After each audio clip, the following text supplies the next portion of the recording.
everybody. Thank you so much for coming. I'm really excited to be in this amazing place for Startupfest, and I've already met some really great people. So as Sage said, I am VP of Product at Homebase. We are a startup, probably not as early as most of y'all's startup. We're Series B, and we are happily broken through 100,000 active customers, so that's 100,000 local businesses that use some part of our product. And I'm going to talk a little bit about some of the challenges that we face today that are applicable, I think, even at much earlier stages. But first, I'm going to talk a little bit about some of my experiences. You know, we've got the logo screen that a lot of people have. I like to include some companies on here that you haven't heard of. And the reason you haven't heard of them is that they had failure to thrive.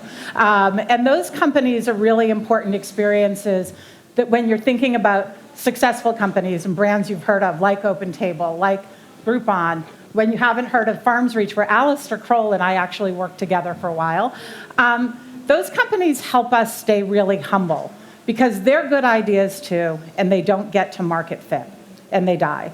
And so when I think about humility and I think about product management, the most important metric that I think about is this one.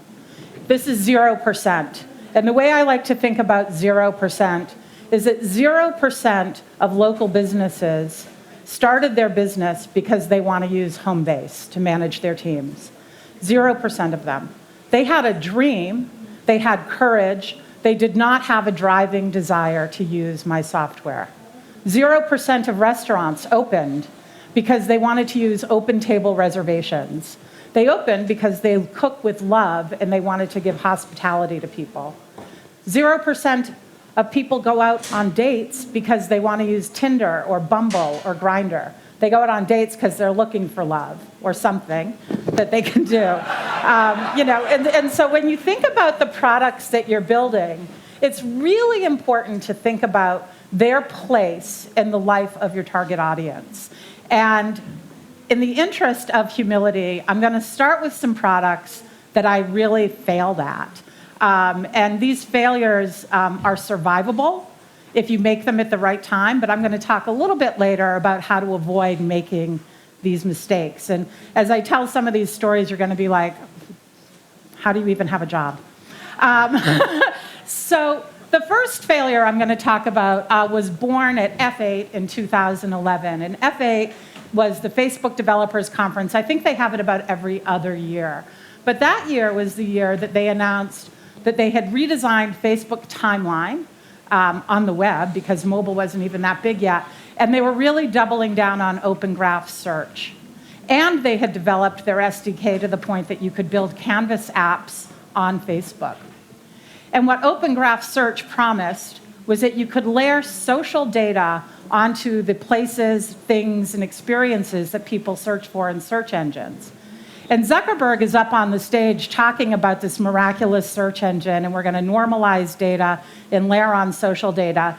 And I am in the audience already inventing Places I've Eaten. Places I've Eaten was going to be the greatest thing OpenTable did in the social space.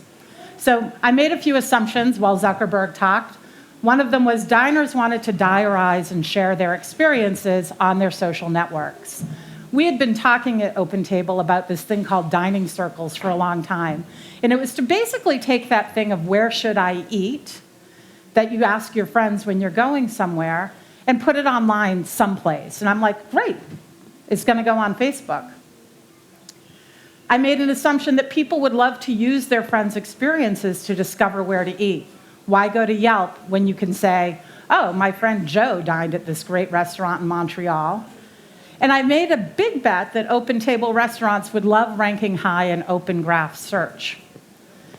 I got to Farmville, which Alistair also mentioned today, which is funny. Remember, it was 2011, and Farmville owned social networks, and they owned a growth story that was really compelling. And I said, this is going to be like Farmville for diners. It's going to be totally addictive. And so I rushed back to our office in San Francisco, and we started making Places I've Eaten. And it was a really big bet and a really big investment, and we went hard on it. We made map views, we made friend views, we had a graph search engine on it, and we even extended it into mobile.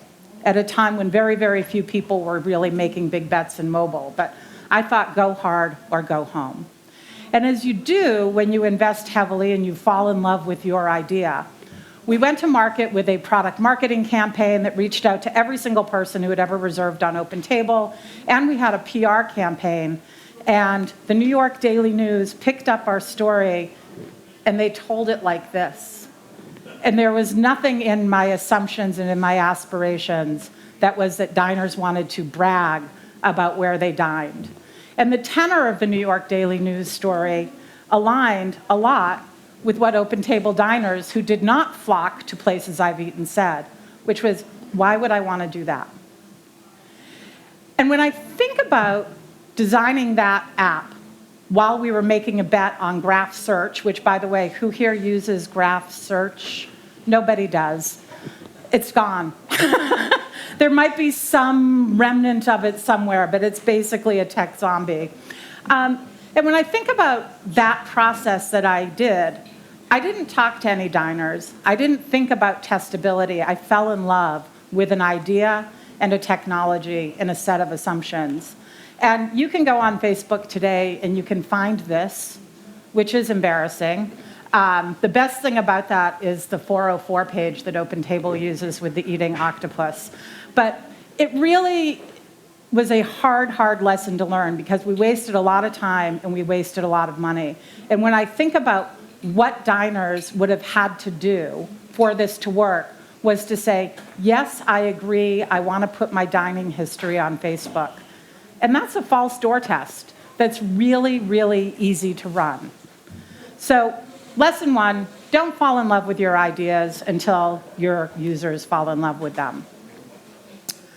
After I left OpenTable, I went to work at Breadcrumb Point of Sale, and it was a point of sale that was purpose-built for restaurants. So by now I've learned you've got to talk to your customers a lot more. And my first week I was there, I went out and visited with a lot of customers, a lot of non-customers who were restaurant owners, talked on the phone with a lot of customers, and I kept hearing the same complaint over and over again. And the complaint was, it takes a long time for me to get my money. So when you use a credit card at a restaurant, that credit card gets batched up into a merchant bank, they do stuff with it, and within 2, 3, sometimes 4 days, that's when the restaurant gets their money. And the reason it can take a long time is that there's these cutoff times that banks set, that they say, if you get the money in before 6 p.m., you'll have it within 2 business days. But restaurants are open late, so they always miss the cutoff time. So on Thursday, you get your money Monday or Tuesday. It's terrible. So I heard this and I thought, well, gosh, we can solve that by creating a feature called Batch on Demand, where you don't have to wait for your day to close out. And so we built it because we heard a problem. And we said, you can batch on demand and you can do this as many times as you want during the day. And we rolled it out thinking this is going to be great. And there was a whole constituent of users that I forgot to talk to, and that was bookkeepers.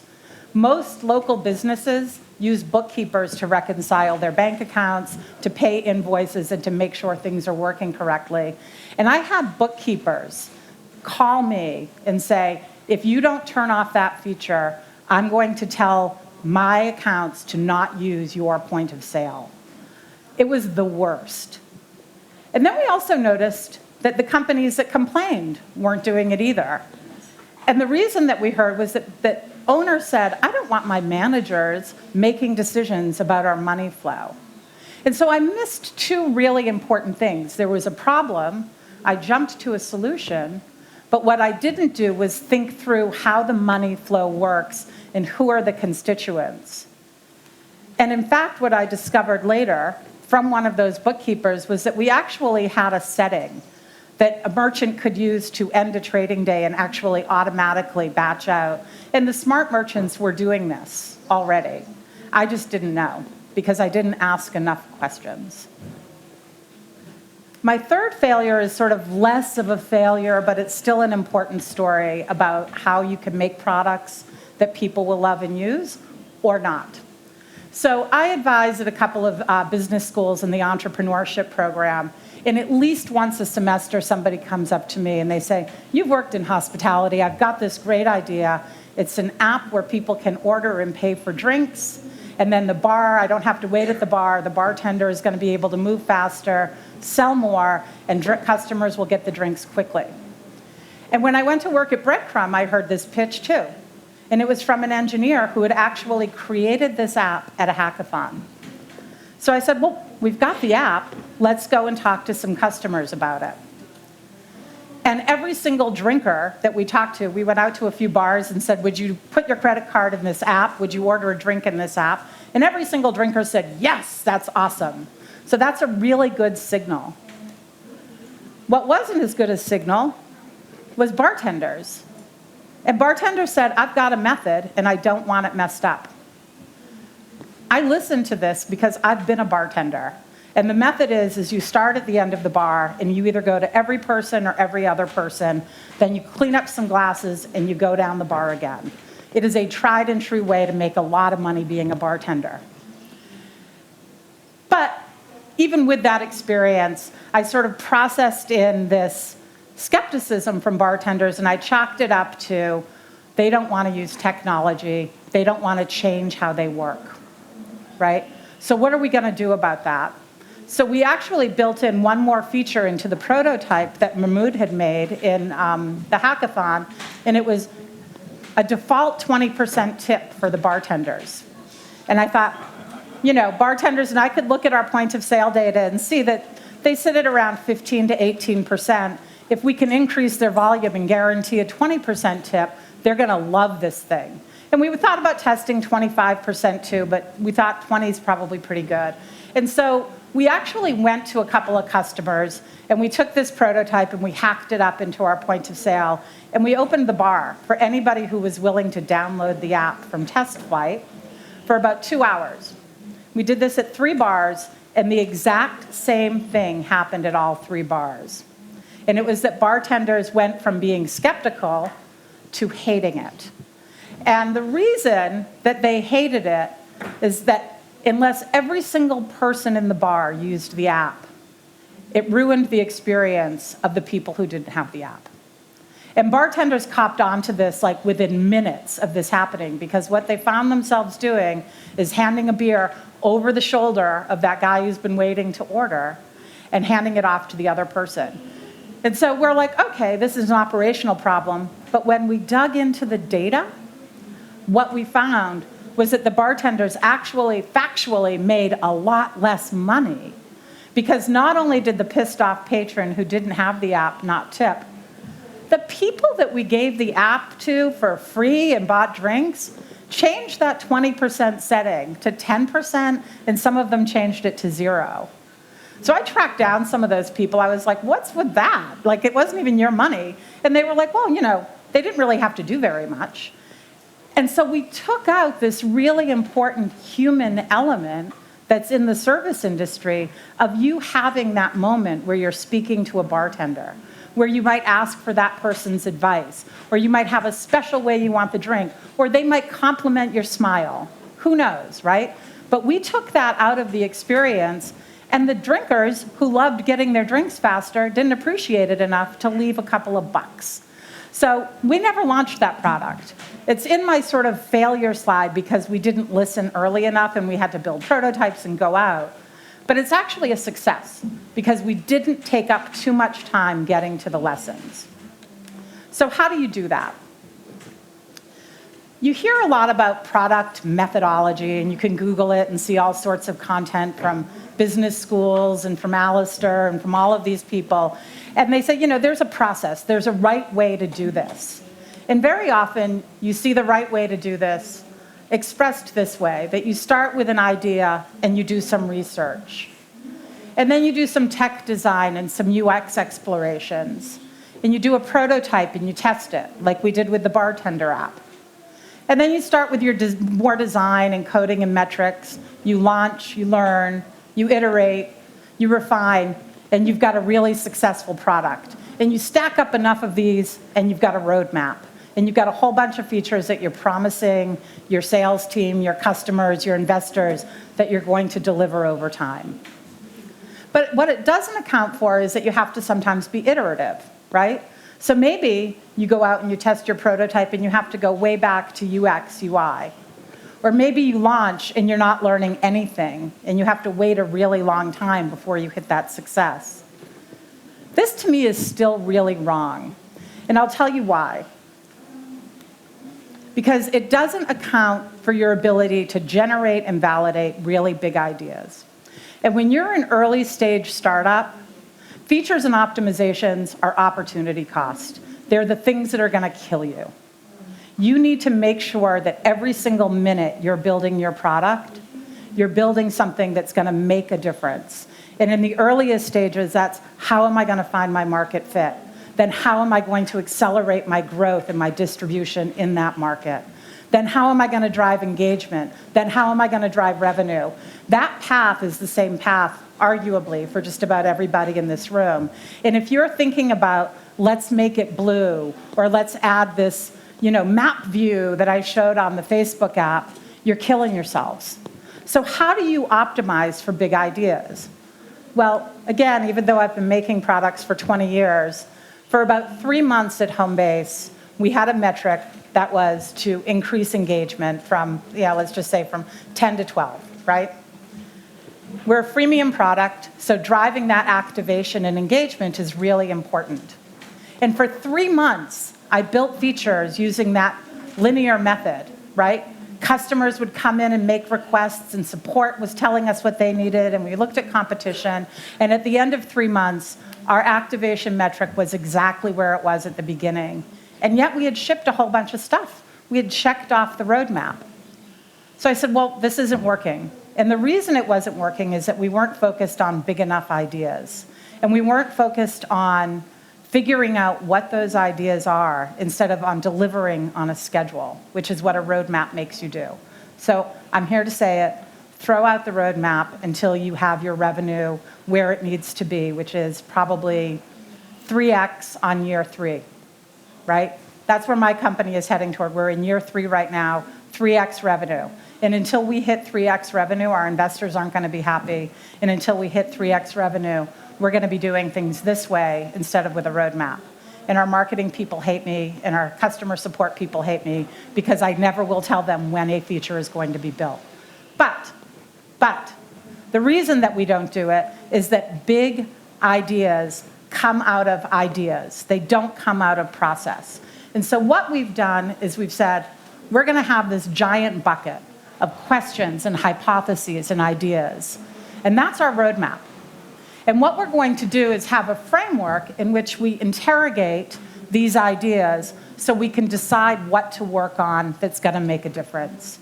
And the framework is sort of a 2-tier framework. It's a data tier and a research tier. So when we look at the data, we say, is this a big idea or is it not a big idea? Pretty Boolean question. Alistair touched on this a little bit too. What is the TAM for this idea? How many people in my current customer base or in the base of people who are coming in every day and signing up for my product would use this quickly, right? If it's not a big idea, say it's not a big idea and throw it back in the bucket and do it when you don't need a big idea. Then we look at strategic. Is it strategic or is it not strategic?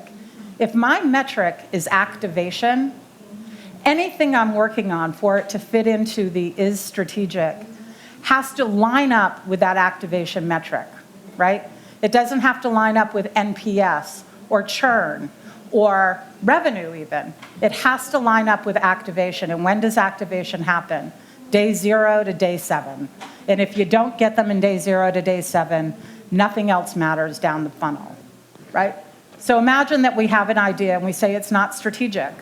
It's not a bad idea, but it's going back into the bucket. The third thing we look at is there signal? And this is where it's fun to have a lot of data as you start to grow. And it's why freemium products are especially good, because you get a lot of data because nobody has to pay you in order to use your product. And so when we look at data, we're mining for signal. Are there unusual patterns that tell us somebody is trying to accomplish something that isn't obvious, right? Are we seeing people send us NPS scores that say, I wish you X, right? So those are the kinds of data patterns and signals that we look for. Now the research, we talk about research a lot. Qualitative research is where we almost always begin, right? So if we have a hypothesis, if I add, I don't know, read receipts to our messaging product, it will drive activation, right? That's a really spurious example because it's not strategic. You have to use messaging first. But imagine that. And I go out and I start doing some qualitative research. What we're trying to uncover there is if there's a real need or if it's just something people want. And this is one of the traps, I think, that we as product people fall into, is that we say, we've had so many requests for this. Customers want it. The art of the qualitative interview is to uncover, does the customer need it enough to use it, right? The next thing we do is, will they pay for it? Now, we're not trying to decide pricing here or what sort of pricing tier something is going into. But what we want to find out is there a value that they attach to this thing, right? And so when you think about time, what is your time worth, right? How much time do you spend doing that? Those are really good questions. A really good follow-up question is, if you weren't spending your time on that, what would you be spending your time doing, right? And if it's, well, I actually enjoy doing that, you're not going to shift somebody's behavior. And then the final thing is there a testable MVP that you can put out into the market? Think about places I've eaten. I could have put, share your dining history with your friends on Facebook and seen if anybody clicked that button.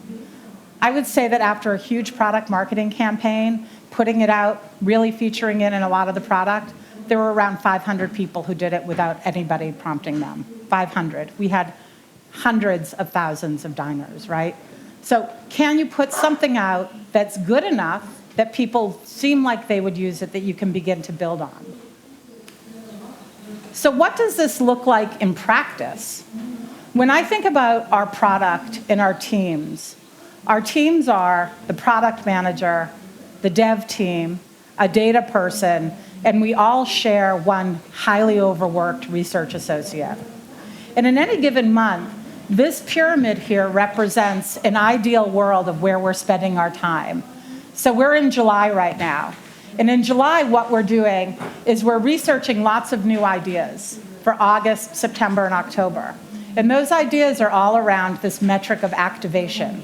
How do we take all these people who sign up for our free product and get them using it? Because once they're using it, then we cue them over into the revenue people, which is a different team with a different goal, right? The ideas that we're researching here come from loads of places, and nobody has any skin in the game because we haven't said, we're going to build that, or we believe that's going to work. We've said, let's put it through this framework and see if we should be doing it or not. And if we say no, we put it back in the idea bucket, and any research that we've done is useful later. So all of these ideas, they're not terrible ideas, they're ideas that are for not now. Well, some of them are terrible ideas, but not too many. Then we're also building new stuff. We're building MVPs on the things that we researched in May and in June. And it does go that quickly. I'm going to talk about that in a minute. We're expanding on what we built in March and April and May. And if we're not expanding on it, we're killing it. Because it's either working or it's not. And again, think about that opportunity cost. Anything you have in your product that isn't helping you accomplish your core metric is keeping you from accomplishing your core metric. So you have to be really brutal about stuff. Now, killing it might be turning off a feature flag because you don't want to support that feature yet, maybe later in your life. And then learning. We measure. And I cannot tell you enough that as soon as you can afford to get a good data analyst, do it. That person, and if they can code, that's a bonus. But that person is the person who's going to keep you honest. And if you can't afford one, figure out how to do it yourself because there is science to it. And when you start to really understand what's working and what's not working, that's when you can start making smarter and smarter investments in your product. And the secret, again, is that qualitative research. Talk to people, and a lot of them. And don't talk to your investors about your idea. Don't talk to your friends about your idea. Unless you're building something for your investors or you're building something for your friends, go out and talk to the people that you're building this for, early and often. I'm going to just give you a really quick example of how this came into play recently with us. So Homebase, as I said, it's a freemium product. And so our distribution channel is with people who are making paid products for local businesses. Gusto is a payroll company that is exactly in our market, right? They work with small and medium-sized owner-operated businesses, and they are a partner of ours. And they give us a lot of distribution. And so we doubled down on some of the payroll stuff because the TAM on payroll and payment things is 100%. Everybody who has an employee pays their employee. Maybe not 100, but they should. And so we started looking at what more can we do with payroll. And I uncovered something really interesting, and that's that only 14% of our customers export the timesheets. This is our core product in any way, shape, or form, whether it's to Gusto or ADP or Paychex or even to an Excel spreadsheet. And the product manager in me said, well, of course that's true. Look at that export button. It's in gray. It's in a sea of buttons, and it's right next door to a giant call to action. And my immediate temptation was to say, make the button bigger, make the button more prominent. But we didn't do that because we're learning now that we should go out and talk to customers, especially when we see something that we don't understand. And when we went out and we talked to customers, they told us a lot of things. And one of the things that we learned in talking to customers is that there is a cognitive value in them looking at these timesheets and transcribing them into their payroll system. And we heard this both qualitatively, and we have Hotjar, which as soon as you can afford it, get it.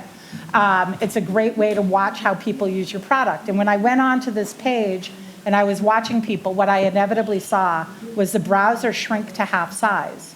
And then people sit there for a long time, and I'm like, oh, they're copying and pasting information into some other place, right? And so they're telling us that they have a cognitive value in that. They want to know what their employees are doing. They're telling us they don't trust the export to do it correctly. And they're telling us they're bookkeepers, those magical people that help lots of businesses that I always ignore, want them to do it a certain way.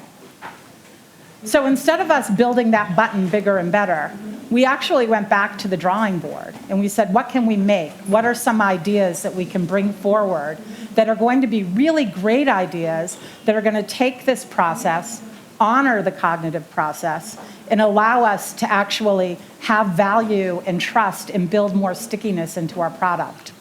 And if we do it right and we show this in the first 7 days, people are going to be like, oh, I do that already and I understand why there's value. And so we haven't built anything yet, but these are some of the ideas now that we're out there sort of starting to explore to say, you know, how do you do this? I think about Tinder, right? If you think about old time cards, what are you doing? You're looking and you're saying good, good, good, bad, good, good, good, bad, and then you do something with the bad and you put them into the good. So we're trying to come up with more delightful ways to do a task that's really common, that's a bummer. But it ain't making a button bigger, right? And you might think that takes too much time, but I think that it's time really well spent. So these are photos of customers of ours and teams from Homebase out doing research. And you start to know your customer at a really intimate level. So this guy at the bottom, that's his that's his sign on the front of his counter, and he owns a cafe and comic book store in Sacramento, California. And he told me about why he started his business. And it was that he loved comic books so much. And when he was a kid, he would hang out on the playground with his friends and they would trade comic books. And he loved that community. And he built his business from something that he loved from the playground. It came from the heart. He happens to use our software to schedule and time track for his employees, but he doesn't have to. What he has to do is to create that business and keep with it until it fails. And we have these photos of our customers all over our office. And what the effect of this is, if you start early and you start often, of bringing your customer into your workspace, is that it becomes really infectious. And you start crowdsourcing knowledge. So this is a Slack message from Jason Liu. And Jason Liu is not a product manager. He's our new CFO. Jason was on vacation with his family in South Carolina last week, and he posted probably 5 or 6 messages of customers that he visited. And if you look at this message, it's like they started on November. I didn't put the partner that's there. They use time clock only. They've used our hiring product and they like it. They don't use scheduling. They find it hard to use, so they print out a spreadsheet and they send a picture of it to employees. That's exactly what we make. Is a schedule that is a picture of a schedule that you send to employees. And this person can't figure it out. So like Jason, our CFO on vacation, crowdsourced another person that I can call up and be like, hey, Kat, tell me a little bit more about why you hate the product I've killed myself making. But like we do this all the time, and we have an actual Slack channel now called User Feedback. And we have it open to every single person in the company. And people are starting to do more and more of what Jason is doing. And so it isn't just our one research associate who's out there. It isn't just our product team that's out there. We've got this crowdsourced machine going because people see the value and the people that we're trying to help. Our mission is to make hourly work better, right? We're making it better for the business owner. We're making it better for employees. And our employees at Homebase want to be a part of that. And so our secret weapon that we use at Homebase to do this kind of qualitative research and to train every single person in the company is this book. Who here has ever heard of this book or seen this book? Oh, yay. I know. I wish I had written it. I did not. I don't know these people. But if you buy one business book about product research this year, make it the Mom Test. And the Mom Test's premise is that when you go out and you're doing customer research, unless you're very careful, that customer is going to do what your mom does, which is, I love that, honey. That's a great idea. Yeah, I'd buy that. Sure, I'd tell my friends about that, right? And what the Mom Test does is it says, everybody is lying to you. How do you get to the essential truth so that even your mother can tell you when you're off base and on base with a product, right? Even your mother can't lie to you if you ask these questions correctly. And this really, the minute that you start working at Homebase, we used to give the High Growth Handbook, which also a good book, but the first 80 pages are all you really need. This one you should read all. How many pages is it, Natalie? 122. I promised Natalie it was only 60 pages. And speaking of Natalie, we're going to try something. I want you to meet Albert and Natalie. This might absolutely go up into the failure slides after this because we haven't rehearsed anything. But I gave Albert and Natalie, who are both founders, the Mom Test to read. And I said, let's do a little bit of role play around customer discovery using some of the stuff that you read about in the Mom Test to bring your business forward. So Albert is the founder of Travel Seeker. And Travel Seeker is a company that promises to help business travelers plan travel more efficiently. And I'll let you say something about your business.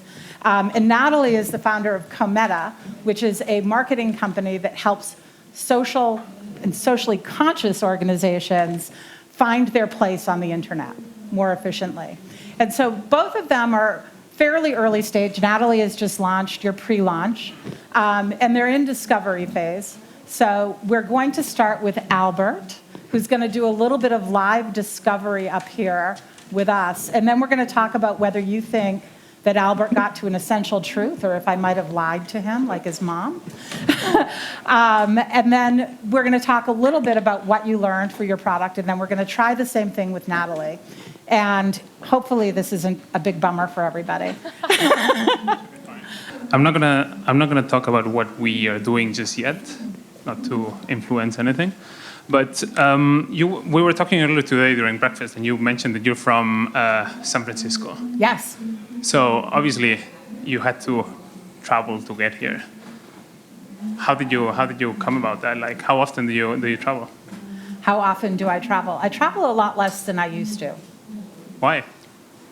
I used to commute to the East Coast of the U.S. for work, and after I joined Homebase, I didn't have to anymore. Okay, so tell me a little bit about those commutes. Like, were they like for one day or multiple days? I would do 2 weeks on the East Coast and 3 weeks on the West Coast. Okay, so how did that feel on? I assume that one of the reasons that you stopped that was personal life being interfered. Yeah, my husband's back there.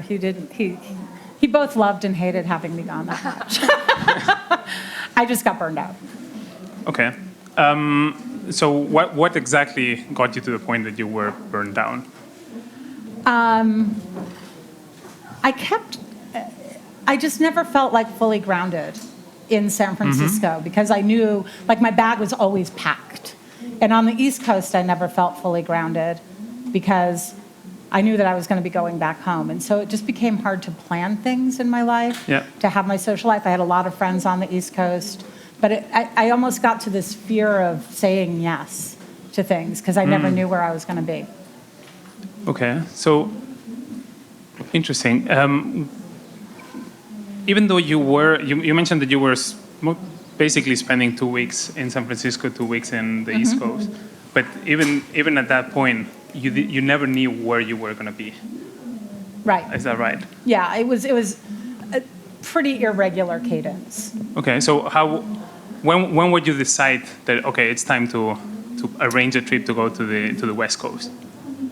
Usually, unless it was something like a board meeting that was planned well in advance, it would usually be a week or maybe 2 weeks before. Okay, and what would prompt the need for you to go? Usually something going wrong with the team. So we had a team in San Francisco and one in Providence, Rhode Island. And it was usually that we needed to either accelerate an effort or I had to dig in a little bit more with the teams that I was managing in one place or another.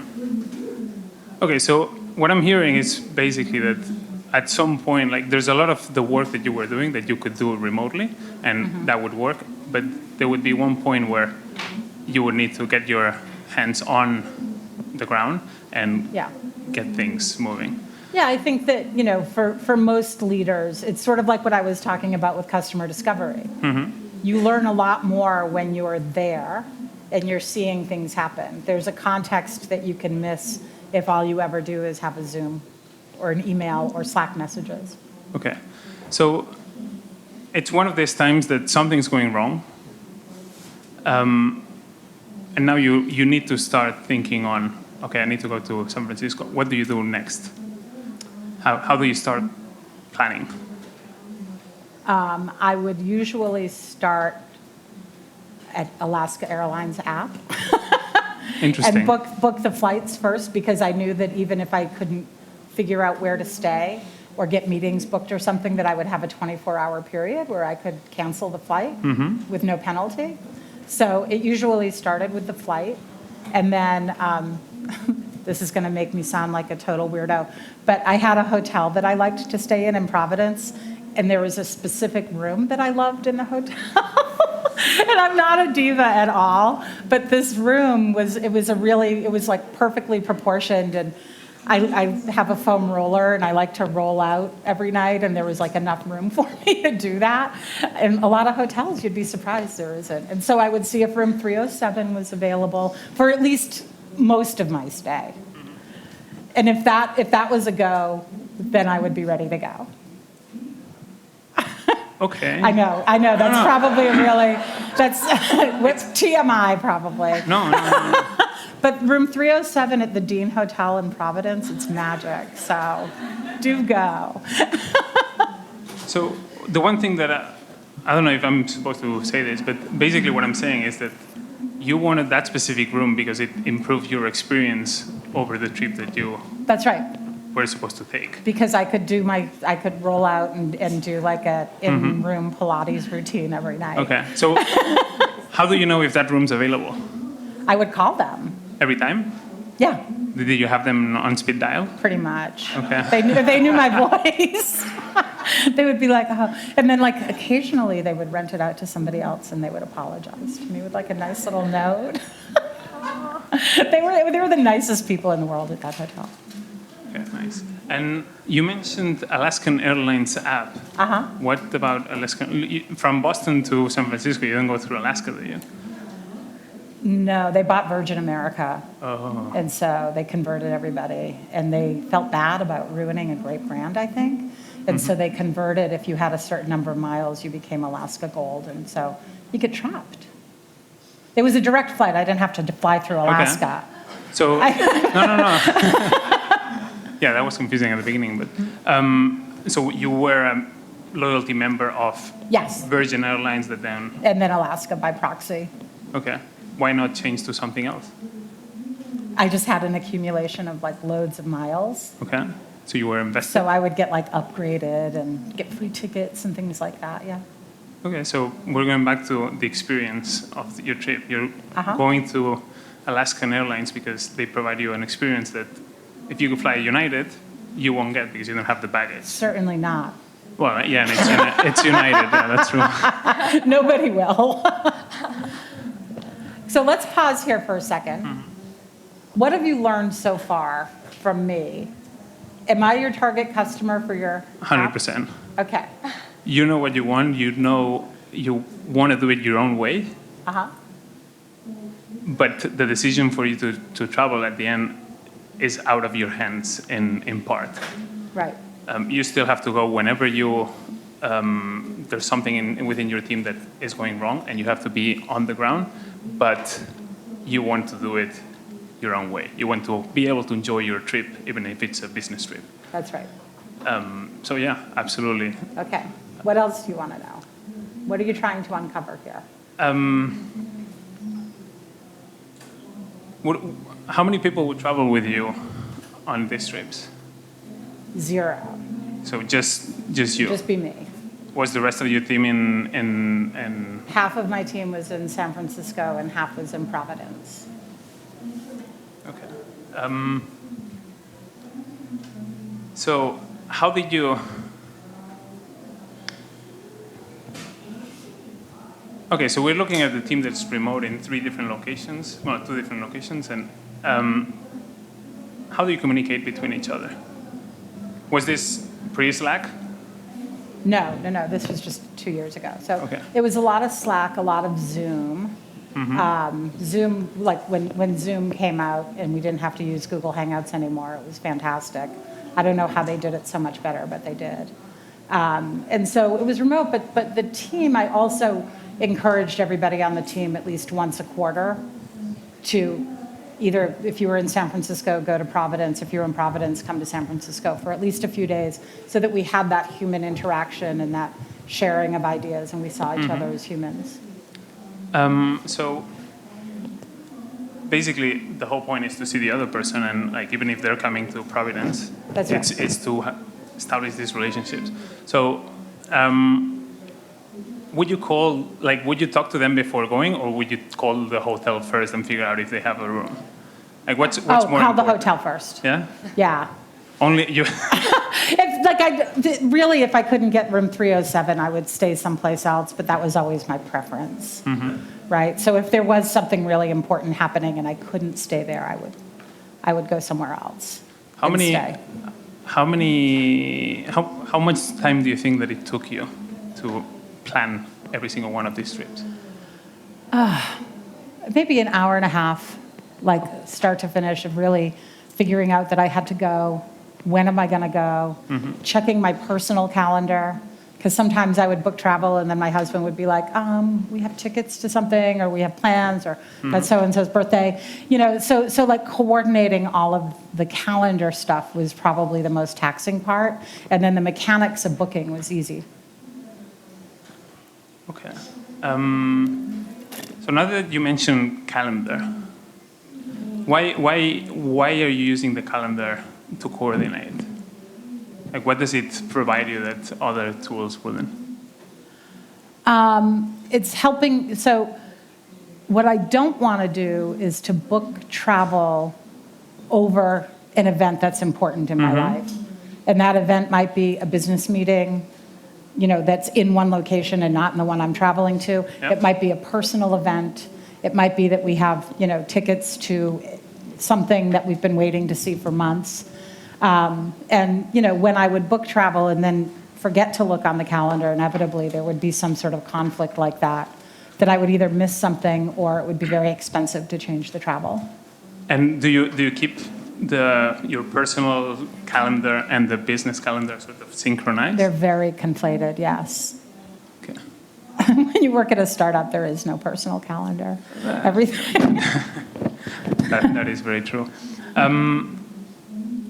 Okay. So what would you take away from this conversation now when you think about your product? Because your product it's rooted in the calendar, right? Yeah, exactly. I think that the key thing here, or what I took away, is basically that the way that I can serve you is to understand what your blocks of time are and how you prioritize between them.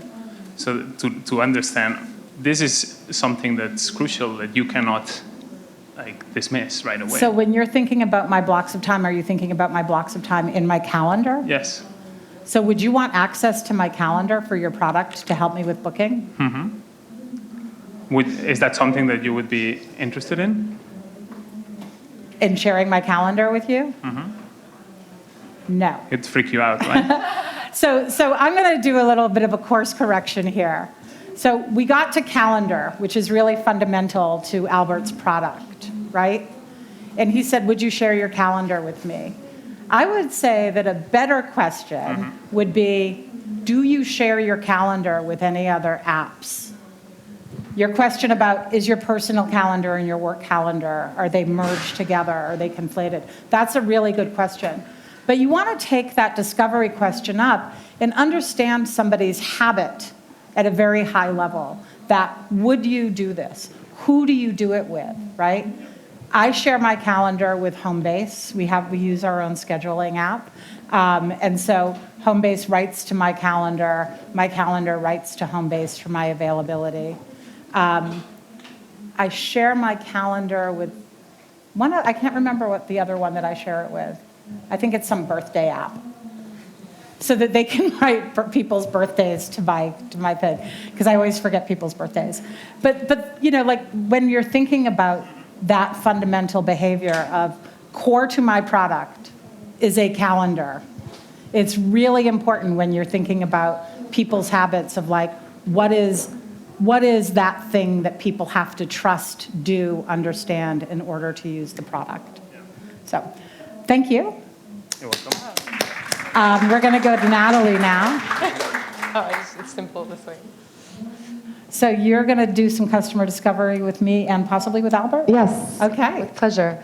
And we're going to use the Homebase example. Yes. So how is Homebase being heard about mostly from your clients? How are you acquiring clients? So in the first year, which was market fit into growth, it was through that example I gave of companies like Gusto, Square Point of Sale, ADP. It was this partner network, Clover Point of Sale, that their salespeople would attach Homebase, a free product, to their sale to close for a paid product. And then it was our job to sort of activate, monetize, and engage. Since we've gotten to our current nice 100,000 number, we have to inevitably do a mix shift now. And so now we're starting to push out into organic search, paid search, trying to figure out social, trying to figure out content marketing, because we have to own a lot more of our customer now. All right. And how are you currently measuring the impact of your marketings? Sign-ups at the top of the funnel. I mean, really, we're so new to marketing that is our metric that we look at every day, is how many new people signed up by channel. And what are you basing your marketing strategies on? What are you considering when you're building your marketing strategies? Testability, mostly. So, especially with paid search, like how can we test into mobile, right? Facebook is really good for B2B mobile to get people in. But now what we're finding is those people aren't activating at a high enough rate to make it worthwhile. Like the CAC just skyrockets when you look a little further down the funnel. CAC, customer acquisition cost, another really important metric when you start to grow.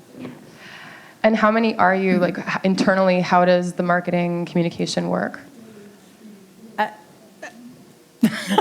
It's pretty nascent. I actually got lit up by a customer who sent me a screenshot of his phone. This was just now.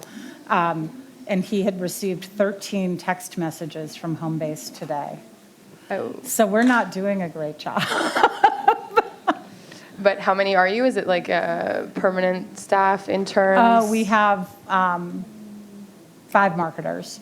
Okay. So we have a product marketing, VP of marketing, content, channel, and an intern generalist. Okay. Yeah, so 5 people, and yet we still send 13 SMS messages on all different topics to the same person. Yeah. In one day? In one day, yeah. He found me. Here. No, he wasn't here, but he had my email because I had actually done some research with him, and he was like, you should know that this is happening. I was like, oh, I should. And So our marketing is not great streamlined. yet. How are you guys making sure that you're on top of the trends in your industry and like being a part of what your industry, like researching for your content? Yeah, I would say that it's mostly outward looking right now, is that we're looking at companies that we think are really good at content marketing. So I look at, like Drift is pretty good at content marketing. Zenefits is pretty good at content marketing. They're kind of in our space, and we're trying to emulate them. All right. And Let's pause for a moment. Yeah, What sure. have you learned so far that's applicable to Cometa? Well, that I can definitely help you. Have you learned anything that you could add to your product that could help companies like mine in this? Because I think that where Homebase is if y'all are lucky, you're going to be there sending 13 text messages to the same customer probably in 18 to 24 months. So, would there be something in your product that you could help us, even though we're still small, Yeah. act? Well, I think it's about optimizing your efforts and optimizing your resources, optimizing the team's hours as well. And so I would focus more on what we do that complement existing teams to offer the strategy and then the results that often people at those levels of jobs aren't experts in this. And how do you productize that? That was a very good question. That's what took me. That's why I haven't launched over the last 10 years. A lot of trial and error and a lot of learning what is valuable to the client. Because everyone knows they need to do marketing, but they're not willing to necessarily spend too much money on it because they're still not sure why they're doing it or what they're getting for it. Right. And so when you think about scale, right, and you think about a company like mine, not an uncommon situation, we probably don't fit quite into your social good category, but you see opportunity. Would that be something that you could think like, oh, I could pivot my company or extend our reach? Or would you say, well, based on your need and your space, I'm not going to go there? Well, we've helped a lot of companies find their social impact. Normally people are attempting to solve some kind of problem or do have a reason why they're doing this work so passionately.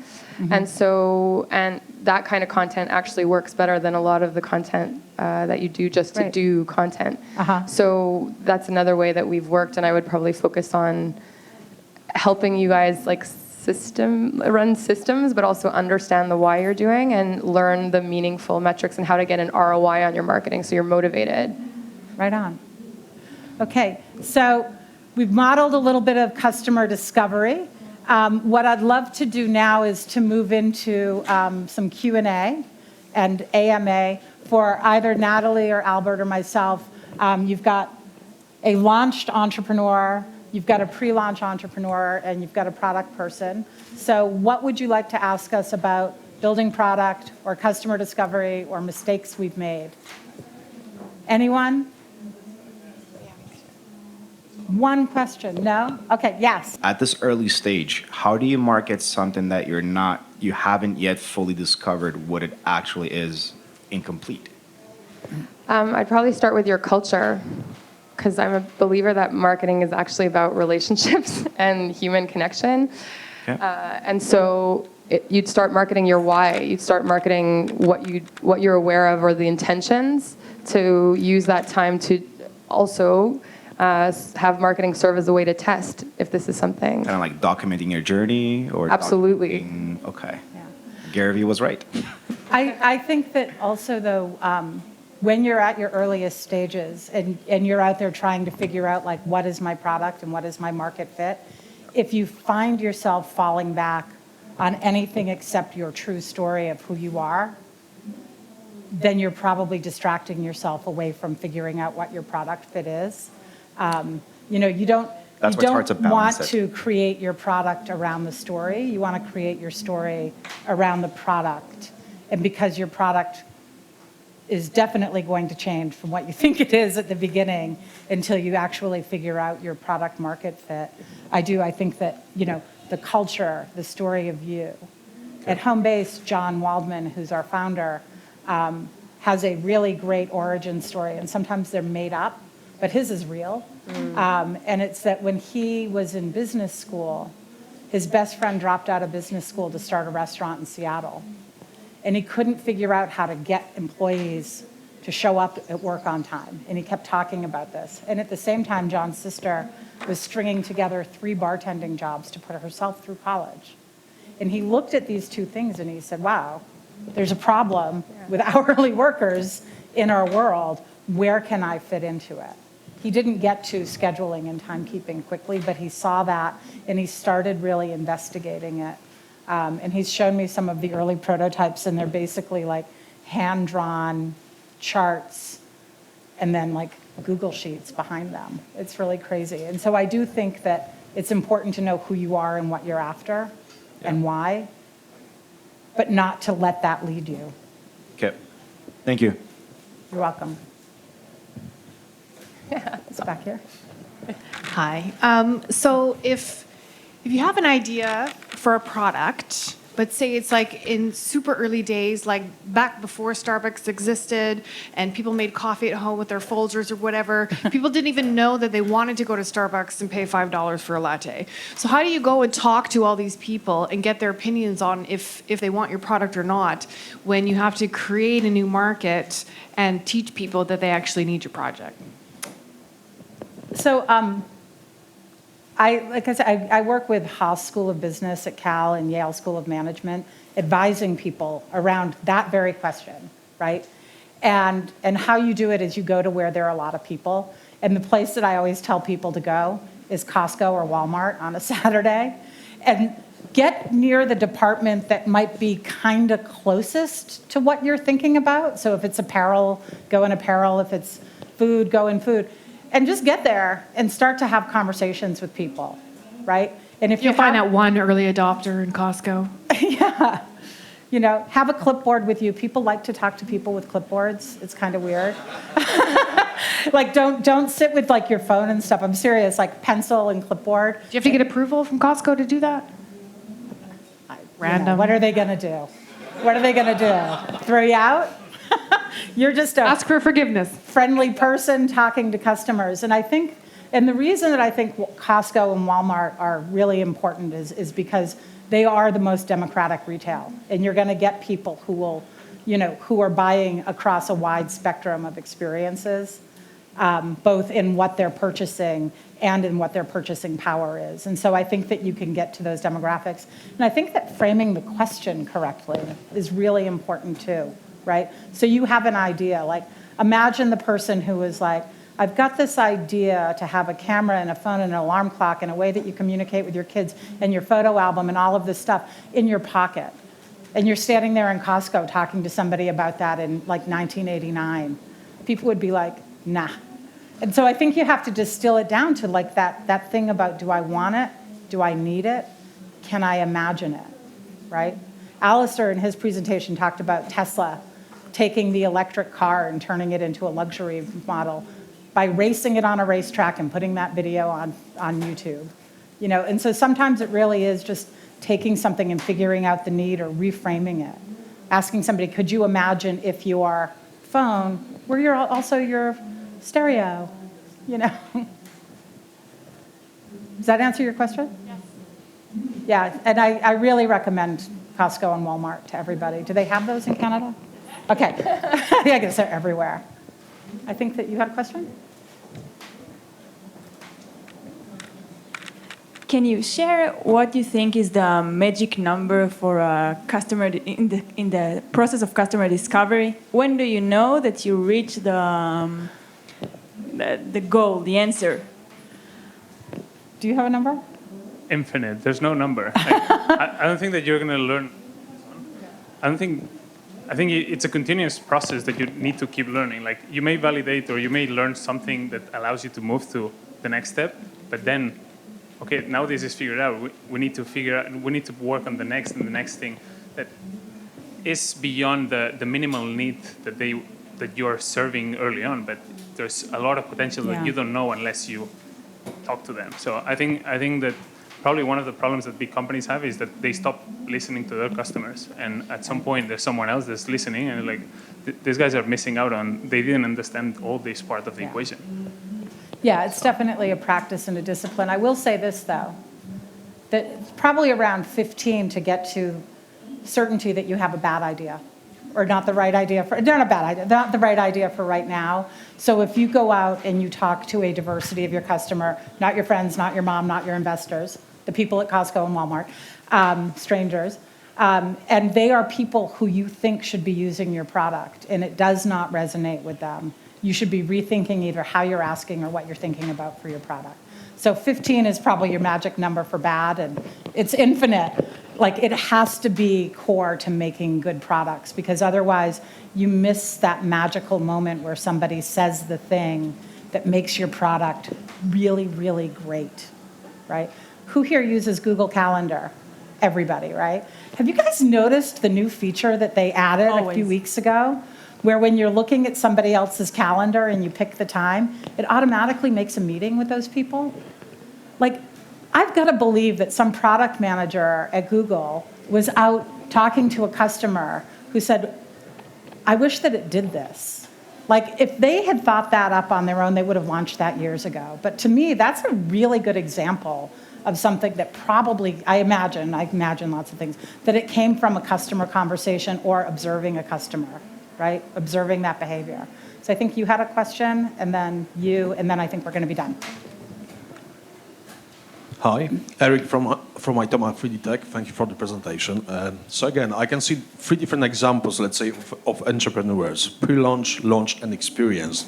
And again, building on the question of the previous person, how much time did it take you actually to decide, well, let's say this is a start, and now I'm actually going to launch this product, let's say, as the commercial version? How much time, money, let's say, on the big picture again? And then also, let's say, how many people have you interviewed, surveyed, let's say, met, just based on your example, to give us some good idea how much it takes? How long did it take you, Natalie? I've been independently working in marketing for 13 years. And I just launched my own website last week, but I've made hundreds of websites, and I've helped coach thousands of entrepreneurs over the last 10 years. The reason that I waited to launch was because I'm trying to help from small to medium-sized businesses all the way to the solopreneur with marketing.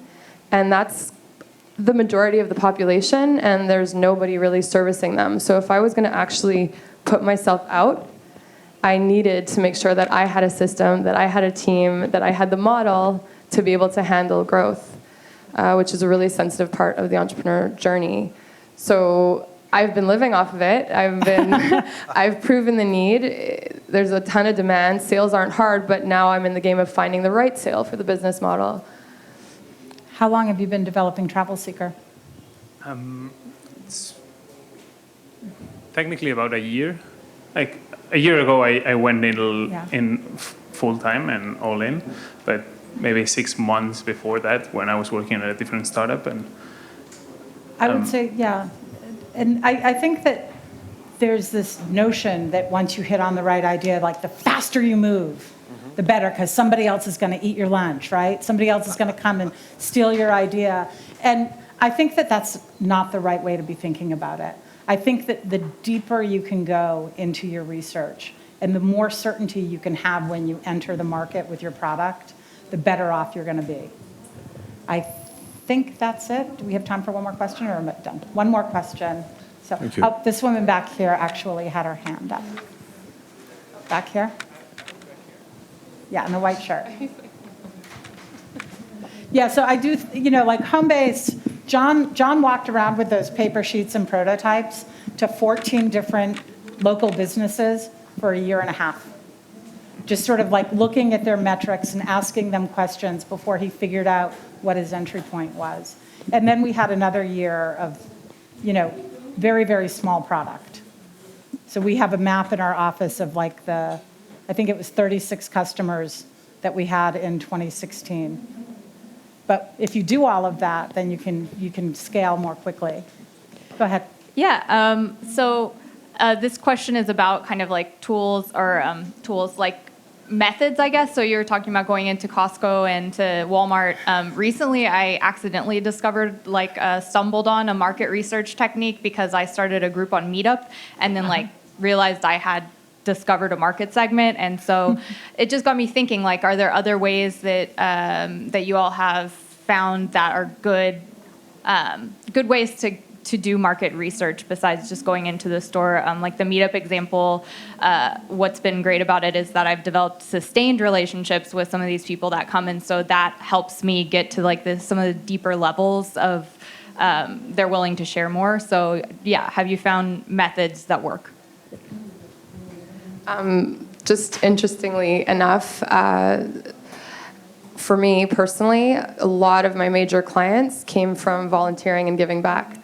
So if you can identify the why or the problem that you're trying to solve, and you start to go and get involved in that community, you're like-minded already and around a cause. For me, through helping, through volunteering and donating, I've actually done a lot of the business and made a lot of the partnerships. Yeah, I would agree with that. I work in San Francisco with an organization called No Kid Hungry, and they put on these large events that lots of restaurateurs go to, and inevitably half of the volunteers there are people who have a product idea for the hospitality space, and they're there talking to people and networking and figuring out, can I make that appointment? So I think that that's a good hack. I think that you can find a lot on reviews sites too. I look at them a lot, and I look at reviews for similar products to ours to find out what people are saying about them, like what do they like, what do they wish, what do they hate, because their aspirations for those, like Capterra, we're a B2B business, so Capterra is a really great one for me. And I think find the place where those people are living. Meetups can be really great. Any tips for you as our last one? I think that what you're saying is precisely right. Go find them where they actually spend time. In my case, every time I'm traveling and I'm at an airport, I try to talk to people. Some of them think I'm a freak, but I still ask them a bunch of questions about how they plan their trips and what comes into play.